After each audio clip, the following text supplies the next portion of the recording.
మహిళగా మంత్రి పదవి బాధ్యతలు నిర్వర్తిస్తున్న రోజా సెల్వమణి గారికి ఒక మనవి, సూచన, హెచ్చరిక. రోజా గారు, మహిళల నుంచి మన సమాజం, ఇతరులు కాస్త సభ్యత, సంస్కారం, హుందాతనం ఆశిస్తారు. అందులో రాజకీయాల్లో ఉన్న మహిళలు ఇంకెంత హుందాగా ఉండాలో ముందు తరంలో ఉన్న ఎంతోమంది మహిళా నాయకురాలను చూసి నేర్చుకోండి.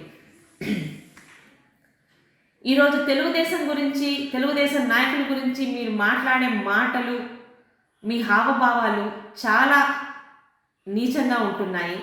ముఖ్యంగా మీకు ఎలా ఉందో నాకు తెలియదు, కానీ మీ గురించి ఆంధ్ర రాష్ట్రంలో ఇతర మహిళలు తిరుగుతున్న తిట్లు అవన్నీ వింటుంటే మీరు ఏ పార్టీ వారైనా సరే కానీ మహిళ కాబట్టి మహిళలుగా మేమందరం కూడా సిగ్గుపడుతున్నాం. ఏ రంగంలో మహిళలు ఎలా ఉండకూడదో అలా ఉంటున్నారు మీరు.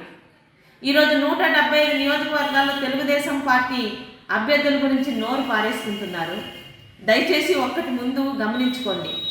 మీకు కానీ మీలాగా తెలుగుదేశం పార్టీ మీద నోరు పారేసుకుంటున్న వాళ్ళు జగన్ రెడ్డి ప్రాపకం కోసం రేపు ఉదయం మీకు అసలు టికెట్లు వస్తాయో లేదో తెలియదు కాబట్టి నోరు పారేసుకుంటేనైనా జగన్ రెడ్డి టికెట్లు ఇస్తారని ఒక నీచమైన ఆలోచనతో నోరు పారేసుకుంటున్నారు. ఎప్పుడు ఎన్నికలు వచ్చినా 175 నియోజకవర్గాల్లో గెలుపుని సాధించే అభ్యర్థులతో రెడీగా ఉన్నది తెలుగుదేశం పార్టీ. ఇక ఓటమి బాటే కాదు, పతనావస్థకు చేరుకున్న మీ వైఎస్ఆర్పీ పార్టీలో అసలు రేపు ఉదయం మీకు టికెట్ ఇస్తారో లేదో ముందు అది కనుక్కొని అప్పుడు మాట్లాడితే బాగుంటుంది.